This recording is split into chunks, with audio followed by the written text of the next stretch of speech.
Shalom, shalom, bien-aimés dans le Seigneur. Shalom. Shalom encore. Shalom. Bénissons le Seigneur pour sa présence. Amen. Gloire à Dieu.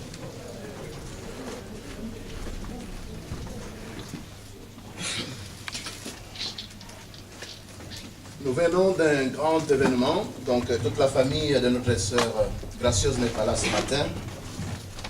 Et nous avons été donc assistés au baptême de Papa Joseph. Comme l'a témoigné Iris, sa fille, pour ceux qui étaient là le vendredi, à la veillée, plus catholique que Papa Joseph, il n'y avait pas. Amen. Il était plus catholique que les papes lui-même. Amen. Mais finalement, il a décidé de se faire baptiser dans une église évangélique. Amen. Et nous bénissons le Seigneur. Il vient juste d'être baptisé 15 minutes avant que nous venions ici. Et nous sommes très contents. Nous prenons donc nos Bibles, nous partageons la parole de Dieu dans Actes des Apôtres, chapitre 12.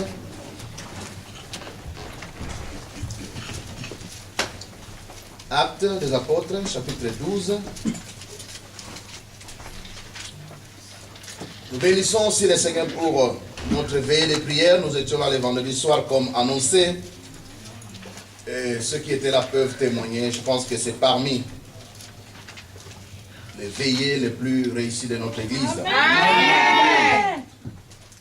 Avec plus de 43 adultes et les enfants qui étaient là. Nous bénissons vraiment le Seigneur car nous croyons au programme que nous annonçons.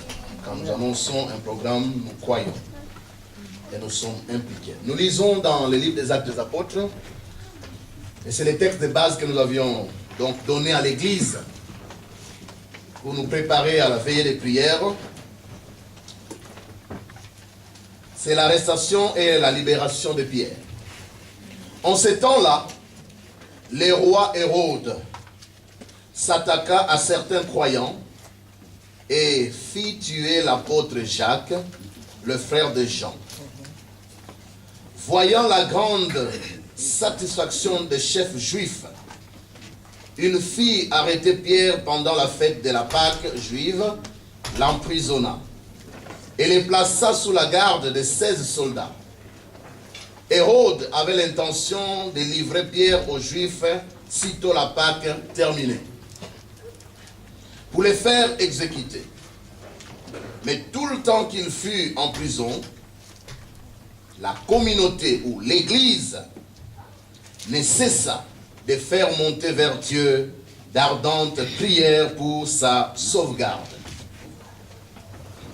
La dernière nuit avant l'exécution, Pierre dormait, attaché à 2 soldats par 2 chaînes, tandis que d'autres montaient la garde devant la porte de la prison. Tout à coup, soudain, une lumière éclaira le cachot ou la prison, et un ange du Seigneur apparut près de Pierre. L'ange le frappa au côté pour le réveiller et lui dit: « Debout, vite !» Aussitôt les chaînes tombèrent de ses poignets. L'ange reprit: « Habille-toi et mets tes chaussures. » Pierre obéit. « À présent, mets ton manteau et suis-moi, » ordonna l'ange. Pierre quitta la prison et suivit l'ange, pensant tout le temps que c'était un rêve ou une vision. Il ne pouvait croire que tout cela était vrai. Ils passèrent le premier puis le second poste de garde et arrivèrent à la porte de fer donnant sur la rue. Cette porte s'ouvrit d'elle-même devant eux. Soulignez ce verset, ou la dernière partie du verset. Cette porte s'ouvrir d'elle-même devant eux. Et c'est le thème que nous partageons ce matin. Nous avions annoncé que nous avions besoin de prière. On voulait passer toute une nuit dans la prière afin que ce qui est dit au verset 10 devienne une réalité dans nos vies, dans nos familles, dans tout ce que nous faisons. Que les portes s'ouvrent d'elles-mêmes devant l'ange de l'Éternel. Amen. Amen. Ils la franchirent et quand ils furent arrivés au bout de la rue, l'ange disparut. Amen. Amen. Amen. Amen.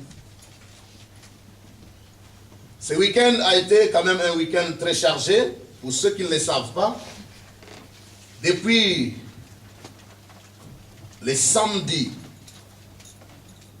donc dernier, le pasteur Kibutu avait perdu son fils aîné, donc Christian.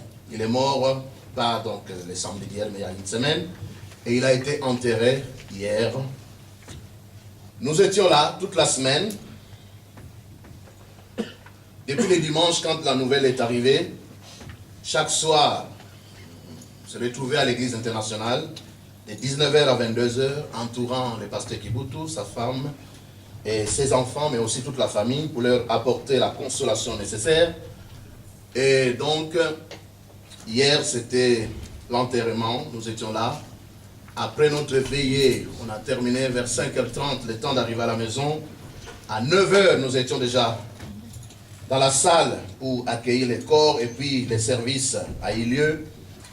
Après 11h, c'était donc le départ pour les cimetières. Et après l'enterrement, nous avions une formation à donner dans une église quelque part. Mais tout s'est bien passé. Nous bénissons le Seigneur qui fortifie le pasteur Kibutu, sa femme et toute la famille. D'ailleurs, pour ceux qui étaient là, la famille Kibutu, c'est une famille exceptionnelle.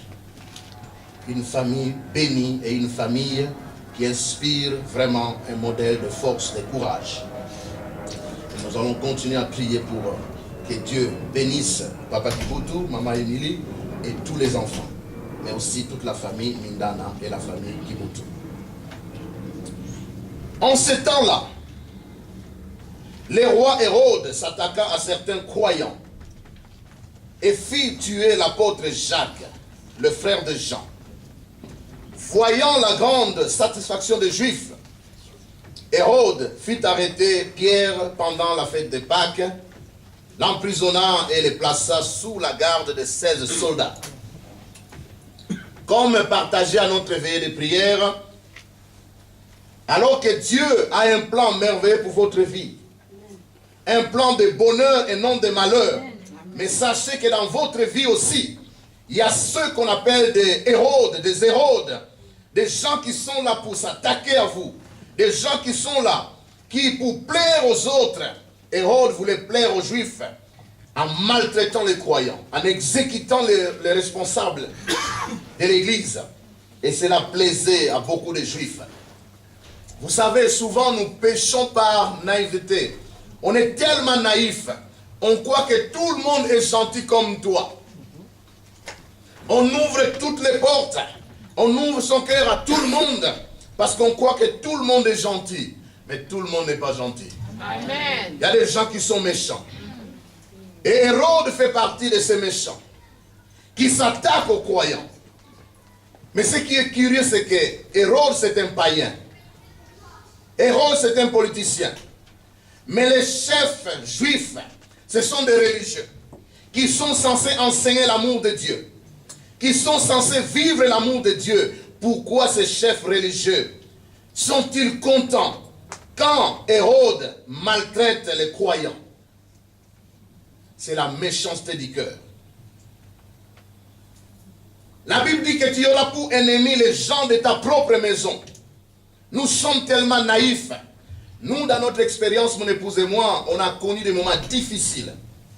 On a rencontré des gens qui étaient méchants avec nous à Kinshasa. Mais, puisqu'on était naïfs, quand on est arrivé en Europe, ces gens sont arrivés, on les a encore accueillis. On croyait que ces gens avaient changé, mais ils n'avaient jamais changé. Et ils ont fait encore plus de mal qu'ils avaient fait à Kinshasa. Il y a un de ses frères, quand je suis allé en formation Campus pour Christ, j'avais une église. Et je lui ai confié l'église. Je dis, je vais aller pendant 9 mois me faire former. Prends soin de cette église. À mon retour, comme toi tu as aussi une autre église, on verra ce qui sera fait. Qu'est-ce qu'il a fait, ses frères?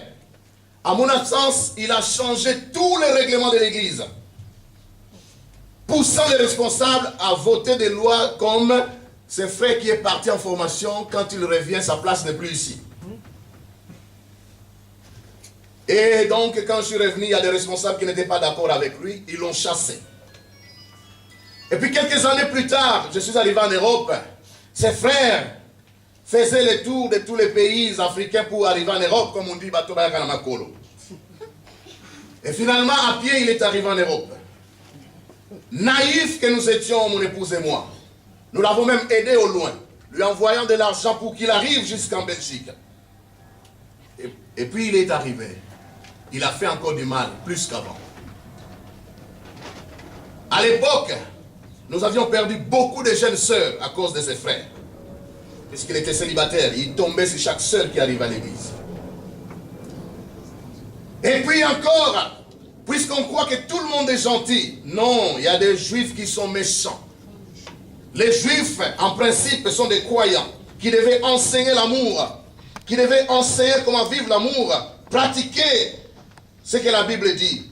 Mais quand Hérode maltraite les croyants, les chefs juifs, ils sont contents. Amen. Amen. Les chefs juifs, ils sont contents. Et c'est pas normal. Alléluia. C'est pas normal. Les chefs juifs sont contents. Hérode a fait donc arrêter Pierre avec l'idée de les faire exécuter après la Pâque. Parce que pendant la Pâque, comme il y avait beaucoup de gens à Jérusalem, il avait peur de prendre une décision qui pouvait soulever la foule. Il s'est dit, on va attendre que la fête de Pâques passe et puis on va exécuter cet homme. Mais au verset 5, il est dit, mais tout le temps qu'il fut en prison, la communauté ne cessa de faire monter vers Dieu d'ardentes prières pour sa sauvegarde. Vous voyez ce qui est important?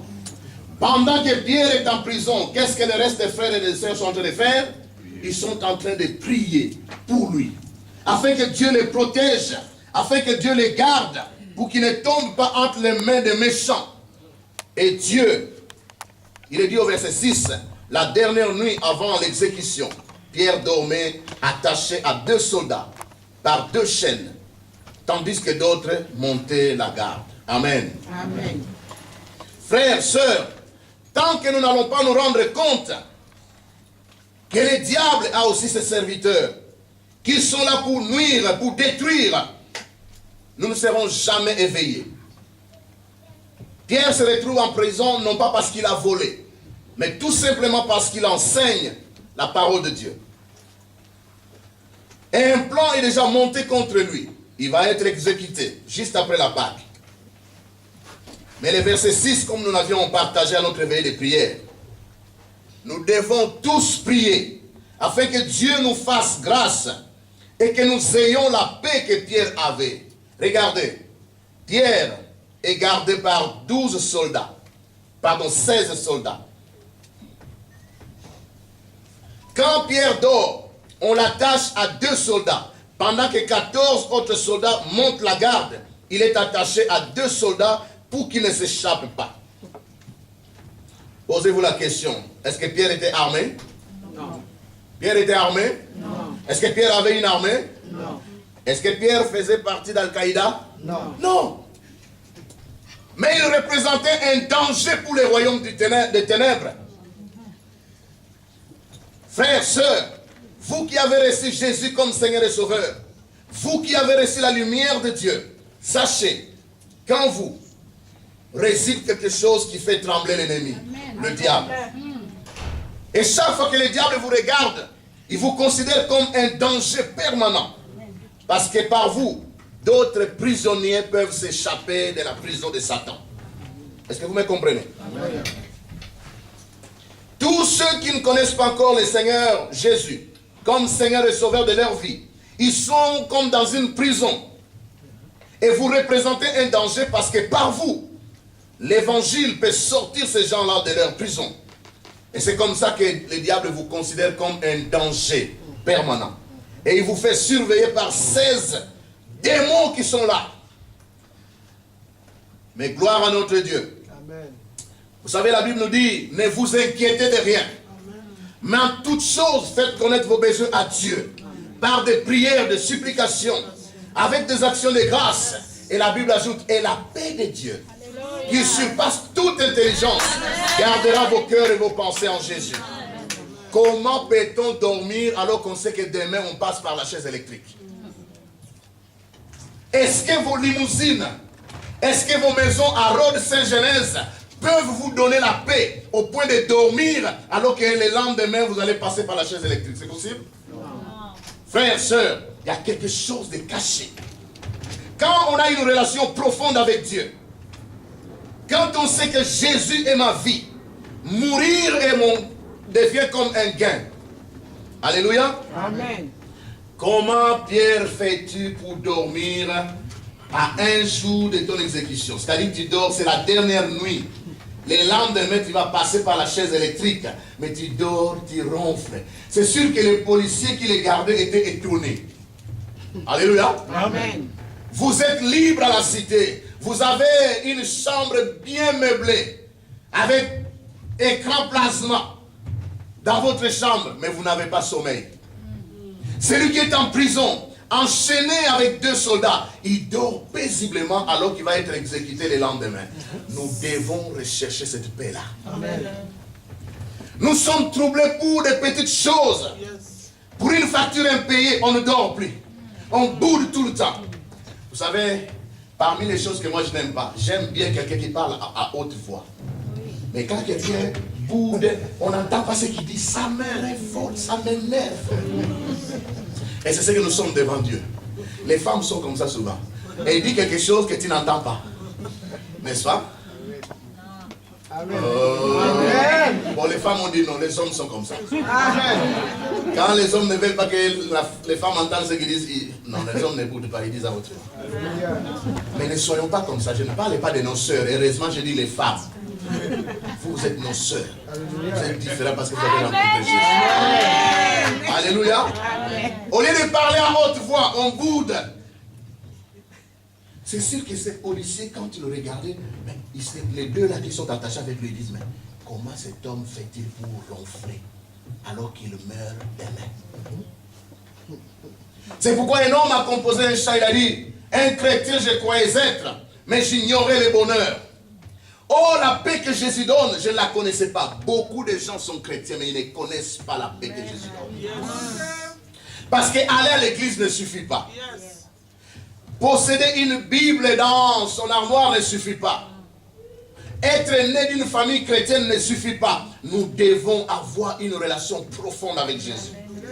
Cette relation qui nous permet, même en prison, enchaînés, nous pouvons dormir. La Bible nous dit, et c'est le psalmiste qui le dit, le bonheur et la grâce m'accompagneront tous les jours de ma vie. Même quand j'ai échoué à un examen, le bonheur et la grâce de Dieu sont là. Amen. Même avec une facture impayée, le bonheur et la grâce ne dépendent pas des factures que Belgacom va t'envoyer. Apprenons à dormir paisiblement, même quand nous avons des défis dans notre vie. Et c'est cette foi qui honore Dieu. Quand Dieu voit cette confiance qu'on lui fait, malgré les défis de la vie, malgré les problèmes, malgré les questions qu'on se pose, alors il nous aide encore dans cette paix. Il est vivant. Parce que la Bible dit dans Ésaïe 26, verset 3, à celui qui est ferme dans ses sentiments, tu assures la paix. La paix, pas qui se confie en toi. Vous savez, la paix, les gens croient que ça vient de l'intérieur. La paix ne vient pas de l'intérieur. La paix ne vient pas de l'extérieur, ça vient de l'intérieur. Cette paix qui est en toi, Dieu va encore la faire monter pour que tu puisses dormir, même quand les choses ne semblent pas aller dans le bon sens. C'est une paix que le monde ne peut pas expliquer. Les gens seront étonnés comment Pierre fait pour dormir. Nous sommes étonnés comment il fait pour dormir. Mais c'est la paix que Dieu donne. Amen. Amen. Et quand Dieu voit cette paix, il est dit au verset 7, soudain, tout à coup, dans la Bible, quand vous lisez un soudain ou un tout à coup, sachez qu'il y a quelque chose qui va se produire. Il y a un contraste entre la situation actuelle et la situation qui va suivre. Soudain, une lumière éclaira le cachot. Et un ange du Seigneur apparut près de Pierre. Pierre est là, gardé par 16 soldats, attachés, donc gardé par 16, 14 sont en train de monter la garde, dans la prison, mais 2 sont attachés avec lui dans sa cellule en prison. Mais l'ange apparaît. Quand l'ange arrive, les soldats ou les policiers qui étaient là, ils ne voient pas cet ange. Il n'y a que Pierre qui les voit. Et Pierre parle avec cet ange. Mais les soldats n'entendent pas cette conversation. Mais Dieu est Dieu. Cet ange a traversé les murs, il est arrivé jusque dans la cellule où était Pierre. Frères, sœurs, quelle que soit ta situation, Dieu est avec toi. Amen. Il peut arriver là où les hommes ne peuvent pas arriver. Amen. Parce qu'il n'a pas besoin de portes, il n'a pas besoin de fenêtres. Il traverse même les murs. Il peut traverser la pierre parce que c'est lui qui l'a créé. Alors il dit, habille-toi et mets tes chaussures. Pierre obéit. À présent, mets ton manteau et suis-moi, ordonnant l'ange. C'est ici que nous avions attiré l'attention de ceux qui étaient avec nous à la veille des prières. L'ange n'a jamais dit, marche devant moi. C'est l'homme qui doit marcher derrière l'ange. Il dit, suis-moi. Il ne faut jamais précéder l'ange. Il ne faut jamais faire la course avec l'ange. C'est lui qui connaît les chemins. Et c'est lui qui est capable d'ouvrir les portes. Lisez avec moi le verset 9. Pierre quitta la prison et suivit l'ange. Heureusement qu'il suivait, il était derrière.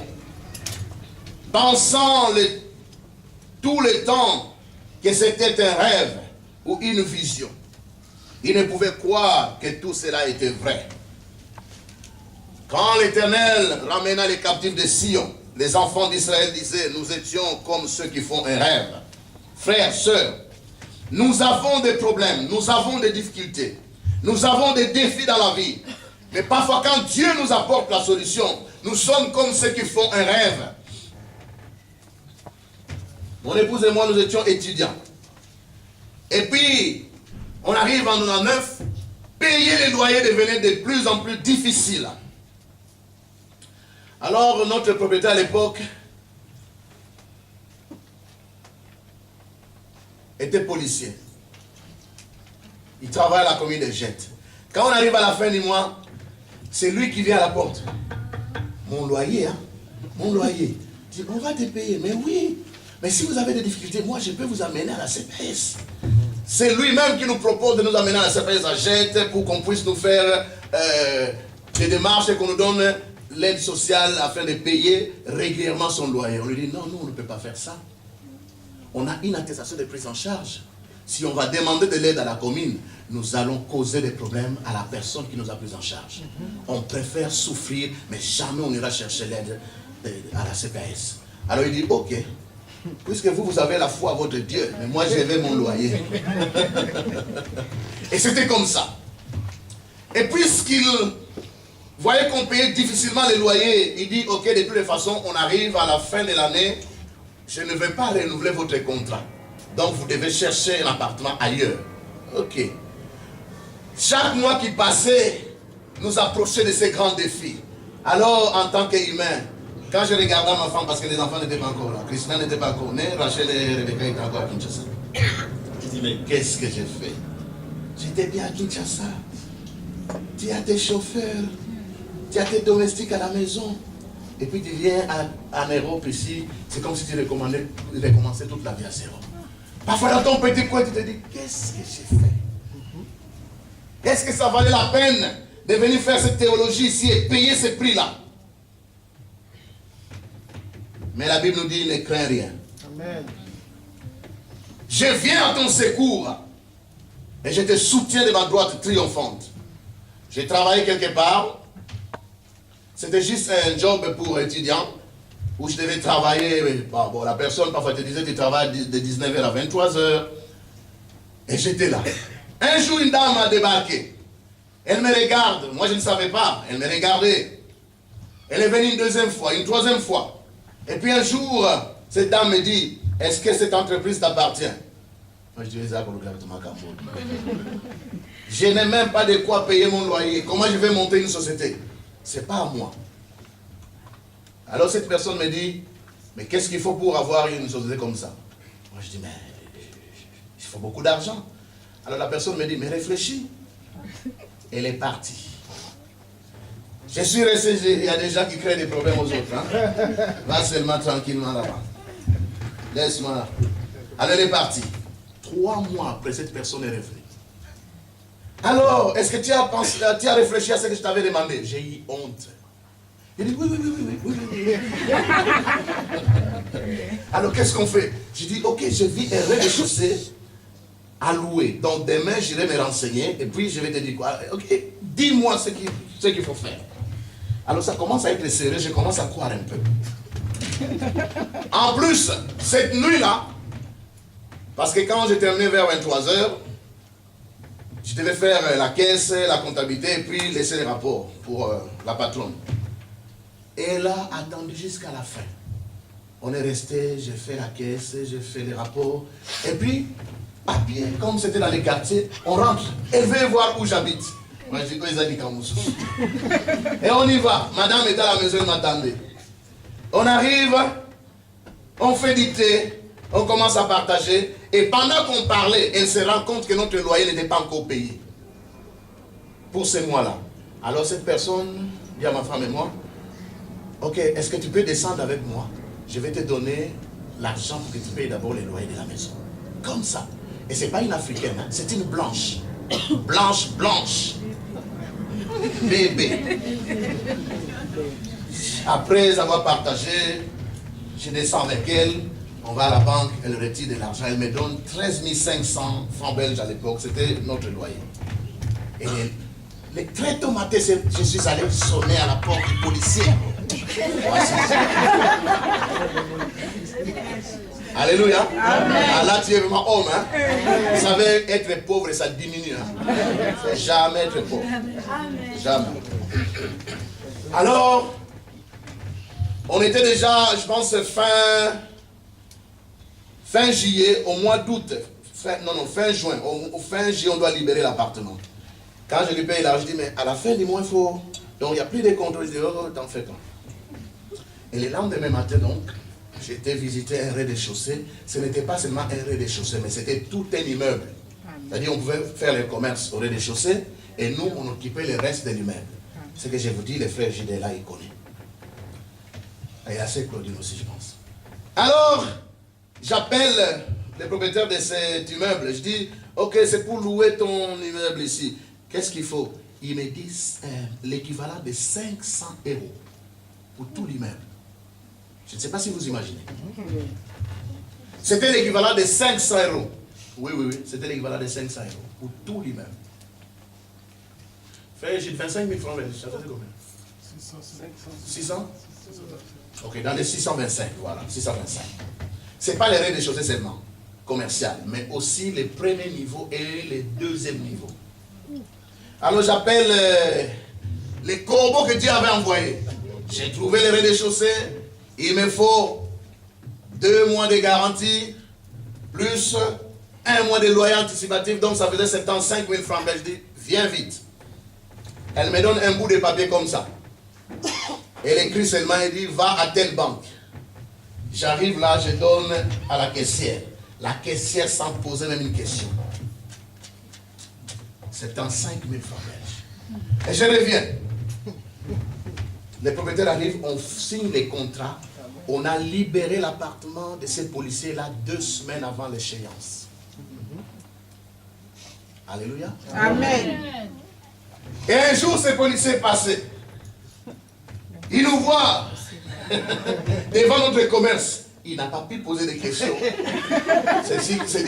C'est noir ici, ils font des choses bizarres. Comment ils peuvent se retrouver encore ici? Tout avait changé. On a créé une société au rez-de-chaussée et puis on habitait le reste de l'immeuble. C'est comme ça que quand les Rachel devaient arriver, la police est venue contrôler si on avait assez d'espace. Les policiers disent, oh, vous avez plus qu'assez ici. Amen. Amen. Dieu est bon. Dieu est bon. Les jours que Dieu va vous visiter, vous serez comme quelqu'un qui fait un rêve. Nous, quand on a quitté cet appartement de ces policiers qui nous faisaient pression, et que là, maintenant, on n'avait plus un appartement, on avait tout un immeuble. J'avais fait un rêve. J'étais encore au Congo. que quelqu'un m'avait donné un immeuble où je devais habiter gratuitement. Et c'est là que je me suis rendu compte que Dieu avait promis dans un rêve. Amen. Et puis on a travaillé, on allait à l'école, on revenait, on allait à l'école, on revenait. Et puis plus tard, on s'est débarrassé de ce commerce. Et la même personne, en 2001, nous a donné un appartement où on a vécu pendant 8 ans sans payer 1 euro. Amen. 8 ans. Gloire au Seigneur. 8 ans. C'est la même chose. Alors que tu as des frères et des sœurs à l'église, quand ils donnent 100 euros, ils veulent que tu deviennes leur esclave. Cette dame n'est pas chrétienne. Elle croit en Dieu, mais n'est pas chrétienne, elle ne parle pas en langue, elle n'est pas baptisée du Saint-Esprit. Mais cette dame-là, demandez à maman Nancy, elle connaît. On ne vous raconte pas des histoires. Un appartement, 8 ans, sans même payer 1 euro. Plus tout ce qu'elle avait fait avant. Et les voyages même de Rachel, de Rebecca. Elle vous donne tout le nécessaire. Vous n'êtes pas encore arrivé à la fin de l'année. Elle dit, mais vous avez beaucoup travaillé. Quand est-ce que vous prenez les vacances? Elle vous achète déjà les billets à Matongé pour aller vous reposer. Les jours où Dieu va venir résoudre les problèmes qui te font pleurer, tu seras comme quelqu'un qui est en train de rêver. Amen. Ça sera comme un rêve. Tu ne rêves pas, mais c'est la réalité. C'est la réalité. C'est la réalité. Ils passèrent le premier, puis le second poste de garde et arrivèrent à la porte de fer donnant sur la rue. Vous voyez, c'est ici qu'on conseille vraiment les frères et les sœurs. Quand Pierre avec l'ange ont traversé la première porte, la deuxième porte, donc je suppose que la première porte, il y avait 7 soldats. Deuxième porte, 7 soldats. Parce qu'il y avait 16 au total, il y a 2 qui étaient enchaînés avec Pierre. Quand vous passez la première porte, vous êtes toujours dans la prison. Vous n'êtes pas encore sorti. Même quand vous allez traverser la deuxième porte, vous êtes encore dans la prison. Vous n'êtes pas encore sorti dehors. Mais beaucoup de frères, beaucoup de sœurs, quand ils viennent à Dieu, qu'ils sont visités une seule fois, une seule bénédiction, l'église, ce n'est plus pour lui. Mon frère, ma soeur, la carte belge, tu es encore en prison. Tu n'es pas encore sorti. Est-ce qu'avec la carte belge, tu peux avoir la vie éternelle? Non. Bon, on parle de la vie éternelle, c'est trop exagéré. Depuis que tu as la carte belge, est-ce que ça a résolu tous tes problèmes? Non. Hein? Non. Il y a certaines personnes qui ont eu plus de problèmes depuis qu'ils ont eu la carte. Dès que tu as la carte, toutes les dettes s'affichent. C'est pourquoi beaucoup de gens sont des SDF. Ils n'aiment pas voir d'adresse.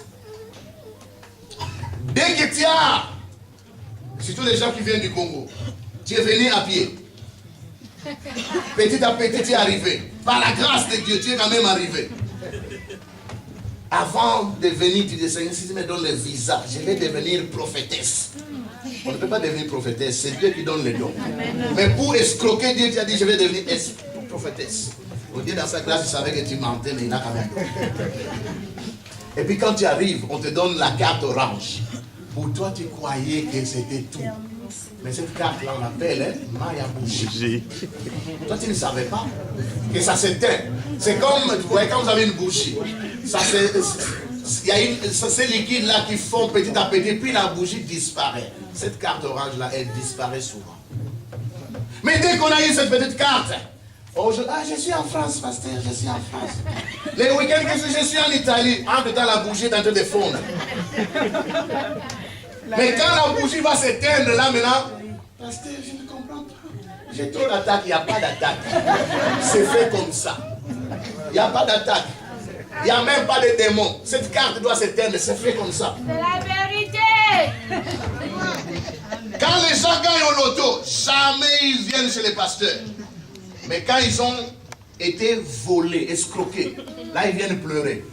Vous savez, beaucoup de pasteurs font des AVC parce que tout ce qu'ils entendent, c'est toujours des mauvaises nouvelles. Vous devez pas seulement prier pour vos pasteurs, mais les prendre de temps en temps en vacances, au restaurant, pour qu'ils changent un peu. Alléluia. Et on a été à Gand, c'était vraiment ça. avec des crevettes. Tu regardes seulement la décoration de la table. Alléluia. Il y a des gens qui sont ici depuis que tu es dans l'église 10 ans. Les pasteurs ne savent même pas si tu sais préparer ou pas. Je ne dis pas de m'inviter seulement moi, mais avec ma femme. Comme ça, on regarde. Si tu sais faire la table, si tu sais faire la décoration. Alléluia. Chaque fois qu'on appelle les pasteurs, je prie, Seigneur, prépare mon cœur.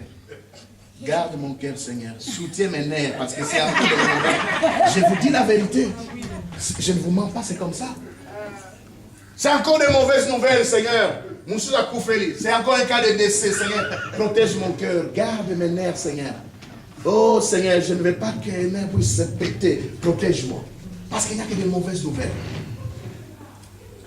Nous, on n'a pas de gens autour de nous pour nous consoler. Nous consolons tout le monde, mais quand nous pleurons nous-mêmes. C'est comme ça. Même ceux qui commettent adultère chaque semaine, les jours où ils apprennent que l'homme de Dieu est tombé. Ah, mais toi, tu es tout entier dans les péchés. Comment tu vas condamner quelqu'un qui est tombé une fois? Dans les matanga, partout on parle des hommes de Dieu. Mais je regarde les gens qui parlent des hommes de Dieu, je dis, mais toi, tout entier, tu es dans les péchés. Mais quelqu'un qui a trébuché, et toi tu les condamnes. La méchanceté. Alléluia. Je disais, quand vous traversez la première porte, la deuxième, ça ne signifie pas que vous êtes déjà sorti des prisons. Amen. Tant que nous sommes sur terre, nous sommes comme dans une prison. Satan, qu'on appelle Lucifer, il nous a précédés. Jésus a dit, il est le maître de ce monde. C'est lui qui gouverne. C'est pourquoi il a dit à Jésus, si tu te prosternes devant moi, voici ce que je vais te donner. C'est l'homme lui-même, Adam, qui a donné les clés de l'autorité à Satan, au jardin d'Éden. Alors Satan gouverne, Satan règne. Regardez les lois qu'on vote. C'est juste pour encourager les royaumes des ténèbres. Où Obama veut que tous les présidents acceptent l'homosexualité. Tu n'acceptes pas, tu n'as plus droit au visa. C'est ça le monde, dirigé par Satan. Alors mon frère, ma soeur, je te supplie au nom de Jésus. Quand il y a une bénédiction, bénis le Seigneur. Chaque bénédiction doit nous attirer de Dieu, pas nous éloigner de Dieu. Seigneur, nous dans notre famille, personne ne se marie. Et puis par pitié, un frère t'a pris. Mais depuis que tu t'es marié, tu n'as plus le temps pour Dieu. Tu n'as plus le temps. Bon, par pitié, mais même il y a des frères. Ta vie a changé seulement depuis que tu as rencontré la sœur. Amen. Il y en a plusieurs. Mais depuis ce jour-là, que Dieu t'a visité, plus de temps pour la Bible, plus de temps pour la prière, plus de temps pour l'église. Les mêmes personnes qui venaient à toutes les veillées de prière, à tous les programmes de jeûne et de prière, aujourd'hui, quand vous avez, ils ne sont plus là. Pourquoi? Ils ont eu les papiers, ils ont eu les CDI. Merci, Seigneur, de nous envoyer Bart de Weaver. Qu'ils viennent tout changer.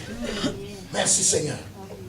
Qu'ils votent des lois où on peut encore, si tu as la carte belge, après X temps, on peut encore la reprendre. Merci, Seigneur.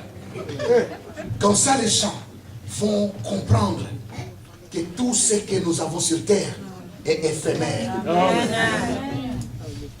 Sarkozy avait bien commencé. Tu es petit voyou là, parce que tu as la carte européenne, on te confisque la carte, on t'envoie dans les pays d'origine. Tu te réveilles le matin, tu n'es pas à Kinshasa, tu es à Kabeyaka Mwangala. Même pour arriver à Kinshasa, tu vas gêner pendant 12 ans, tu ne vas jamais arriver. Alléluia. Frères, sœurs, on ne se moque pas de Dieu. On ne se moque pas de Dieu. Seigneur, moi, depuis dans notre famille, on a jamais. Donc, avoir un enfant, c'est toujours un problème. Ce sont des luttes. Et puis, tu t'es marié la première année, tu es tombé enceinte. Tu as eu des enfants sans problème. Mais à cause de ces enfants, tu n'as plus le temps pour le Seigneur. Seigneur, d'ailleurs, tu dis, mais c'est pas ça. Mais les enfants, pas moyen. C'est toi qui avais prié pour les enfants. Ah, si j'étais Dieu, les mêmes jours, je les reprends. Comme ça, tous les jours, tu es à l'église. Mais Dieu n'est pas comme moi. Dieu n'est pas comme moi. Donc, tu as franchi la première porte, et puis la deuxième, tu es toujours dans ce monde où tu auras encore des problèmes. Tu es guéri d'une maladie aujourd'hui, une autre maladie plus grave peut encore t'attraper, et tu auras encore besoin de Dieu. Mais la Bible dit ceci, si vous vous moquez de Dieu, les jours où vous aurez besoin de lui, il va se moquer de vous. Vous savez, parfois vous êtes dans une situation où vous êtes en train de prier, Seigneur, mais le Seigneur est en train de rigoler. Et les anges disent, regarde, il croit que le Seigneur va l'exaucer. Il ne va pas l'exaucer. Il est en train de, Dieu est en train de rigoler aussi. Parce que toi, quand il avait besoin de toi, tu rigolais de lui. Alléluia. Amen. Et puis finalement, ils franchissent la porte de fer qui était devant eux. Et il est dit, ils la franchirent quand ils furent arrivés, pardon, je prends la partie avant. Ils passèrent le premier puis le second poste de garde et arrivèrent à la porte de fer donnant sur la rue. Cette porte fit quoi? Lisez avec moi. La fin du verset 10. Ok, je vais vous aider. Ils passèrent le premier puis le second poste de garde et arrivèrent à la porte de fer donnant sur la rue. Cette porte fit quoi?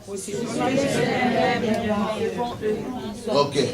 Cette porte s'ouvrit d'elle-même devant eux. Quand tu marches avec l'ange de l'Éternel devant toi, il va ouvrir des portes, toi tu vas seulement traverser les portes. Alléluia. Il faut laisser l'ange devant toi. Moïse avait compris. À une certaine période, Dieu dit, je vais vous envoyer un ange qui va marcher devant vous. Moïse avait refusé.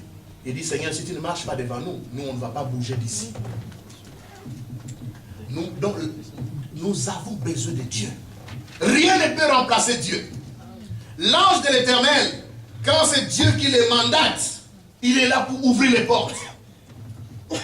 Nous avons besoin de Dieu qui va ouvrir les portes devant nous, et quand on arrive, on traverse les portes. Mais si, quand vous avez franchi la première porte, vous avez cru être dehors, la deuxième, vous avez cru être dehors, quand les 16 soldats vont se rendre compte que vous n'êtes plus dans la cellule, ils vont se mettre à vous chercher. C'est pourquoi la Bible dit, quand un démon a été chassé, il va faire le tour. Et puis il se dit, ah, mais moi je deviens SDF. Il y a des démons qui sont des SDF, ils n'ont pas de logement. Ils cherchent des appartements loués. Et la Bible dit, quand ce démon va venir trouver que cet appartement qu'il avait chassé est encore vide, il n'y a pas un nouveau locataire, il dit, la première fois il m'avait chassé. Si je vais encore seul, il va encore me chasser. Il va chercher combien? 7 démons, plus puissants que lui. Ils viennent s'installer. Quand on a échappé, on a fui la prison, et qu'on a été rattrapé, on vous met dans une prison spéciale. C'est comme ça que ça se passe. Donc tu deviens un prisonnier dangereux. Et toi tu n'as jamais compris que tu étais un prisonnier dangereux. Et tu as cru que tu étais dehors. Tu n'es pas encore dehors. Tant que nous sommes sur terre, c'est comme un enclos où Satan règne.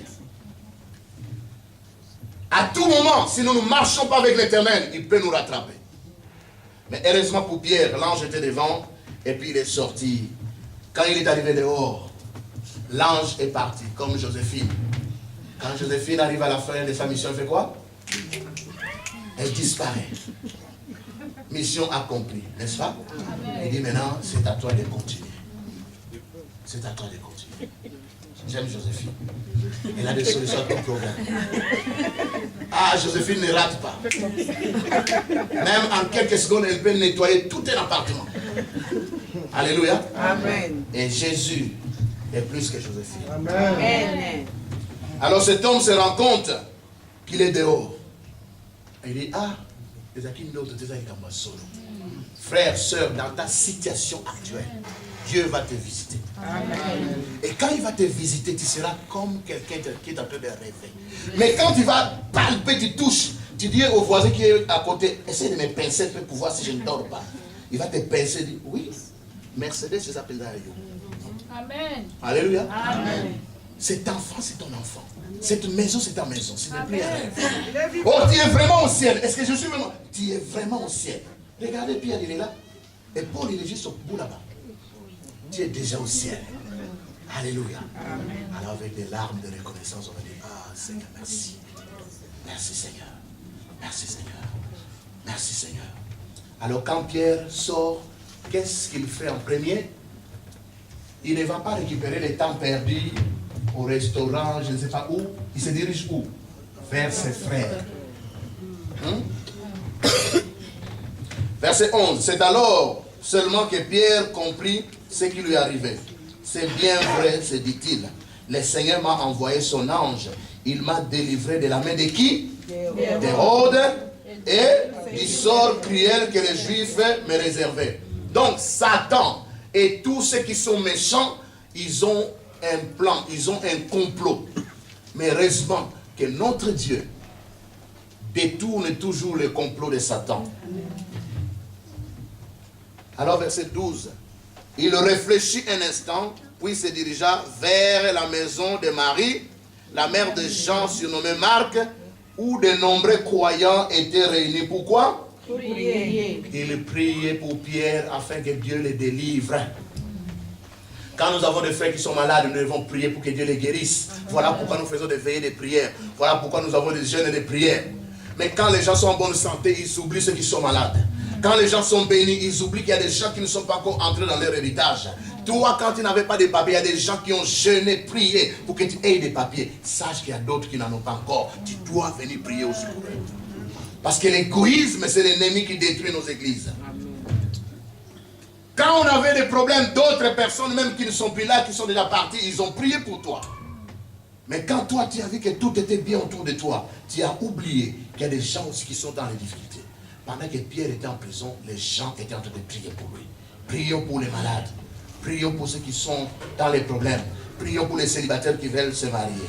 Prions pour ceux qui n'ont pas d'enfants, qui veulent en avoir. Prions pour ceux qui sont au chômage, qui veulent trouver du travail. Prions pour ceux qui ont faim, soif, qui veulent servir Dieu, afin qu'ils servent Dieu. Amen. Amen. 13. Il frappa au bâton du portail et une jeune fille nommée Rhode, par Saint-Genèse, vint pour ouvrir. Reconnaissant la voix de Pierre, elle fut saisie d'une telle joie qu'au lieu d'ouvrir, elle rentra en courant pour annoncer aux autres que Pierre était là, dans la rue. Mais ils ne purent la croire et lui dire qu'elle était folle. Les mêmes personnes qui priaient pour la délivrance de Pierre, quand on leur dit que Pierre est là, ils ne croient pas. Parce que c'est trop beau pour être vrai. Quelqu'un qui va être exécuté demain, comment peut-il arriver devant la porte? Quelqu'un qui est gardé par 16 soldats, comment peut-il arriver devant la porte? Ah, tu es folle. Mais Pierre continuait à insister, il frappait, finalement. Ils viennent ouvrir, il leur dit, il a expliqué comment Dieu l'a délivré. Et tous, ils ont rendu grâce à Dieu. Amen. Amen. Ils ont rendu grâce à Dieu. Nous prions que les portes qui étaient fermées s'ouvrent d'elles-mêmes. Mais les portes fermées s'ouvrent d'elles-mêmes en réponse à la prière de l'Église. Tous, ils étaient ensemble, priant pour Pierre. Et c'est là que Dieu va envoyer son ange. Pendant que nous prions, Dieu est spécialiste et il sait ce qu'il va faire. Et si nous ne prions pas, nos frères vont mourir en prison à cause de notre égoïsme, à cause de notre indifférence. Parce que moi je suis bien avec ma femme, avec mes enfants. Le reste, ce n'est pas mon problème. Ce n'est pas ces principes-là dans le royaume de Dieu. Dans le royaume de Dieu, l'église c'est un corps. Quand un membre souffre, c'est tout le corps qui souffre. L'église c'est une armée. Quand un soldat tombe, on doit tout faire pour le récupérer. Sinon, les ennemis vont les maltraiter et ils risquent de les persécuter pour qu'ils puissent livrer tous les plans aux ennemis. L'église, c'est un bâtiment avec plusieurs briques.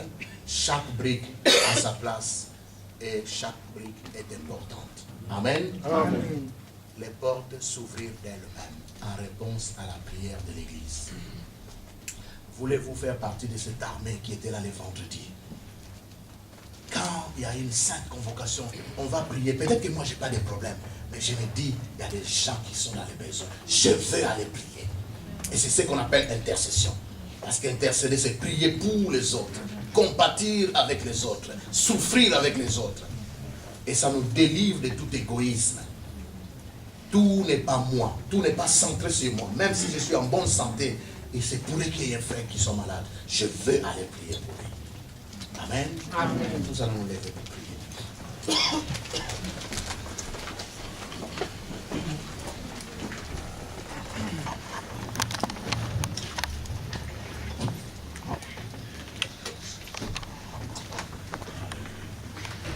Seigneur, notre Dieu, tu es glorieux. Nous t'adorons et nous t'aimons. Que ton règne s'établisse sur la terre. Que tes œuvres proclament ta grandeur. Nous te bénissons, Dieu tout-puissant. Tu es vivant et tu reviens. Nous te bénissons, Dieu tout-puissant.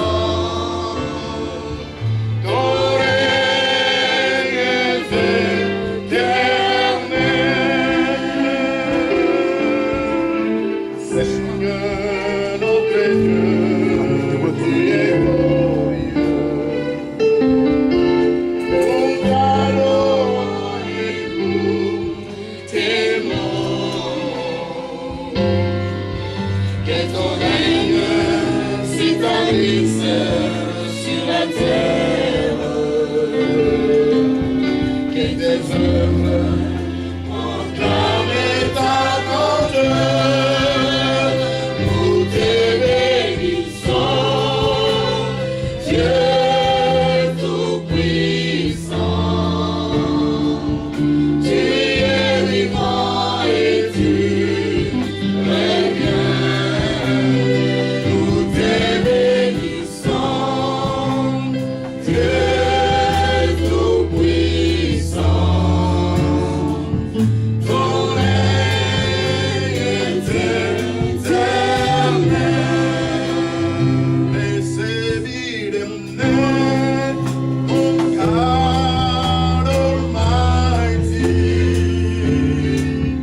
who was and is to come. Blessed be the name of God Almighty, who reigns forevermore. Nous te bénissons, Dieu tout-puissant. Tu es vivant et tu reviens. Nous te bénissons, Dieu tout-puissant. Ton règne est éternel.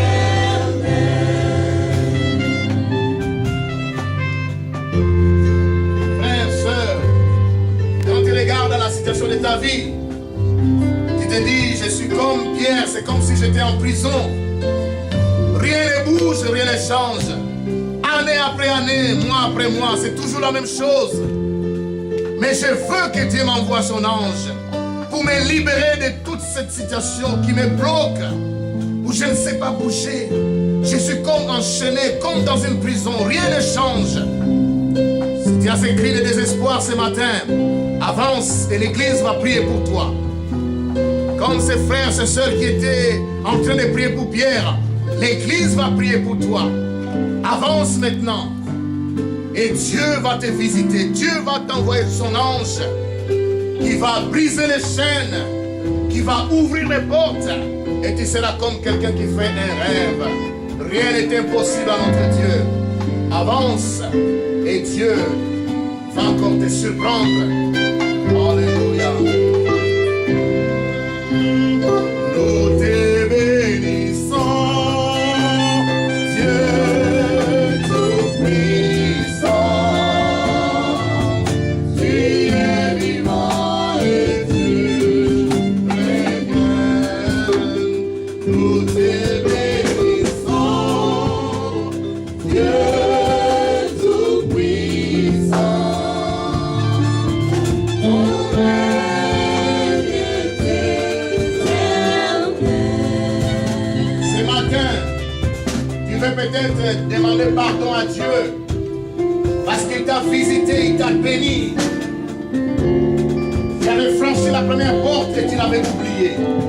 Tu avais franchi la deuxième porte des bénédictions et tu avais cru être dehors. Et maintenant, c'est comme si ce qui semblait être une bénédiction, mais là, ça commence à te créer des problèmes. Même les capitales que tu avais commencent à s'éteindre et tu as peur. Viens demander pardon à Dieu, il va te restaurer. Il va te restaurer, il va encore te donner une seconde chance. Parce que notre Dieu est le Dieu de la seconde chance. Si tu veux demander pardon à Dieu, tu veux te réconcilier avec Dieu, tu veux être restauré, viens. Nous te bénissons, Dieu Tout-Puissant. Tu es vivant et tu reviens.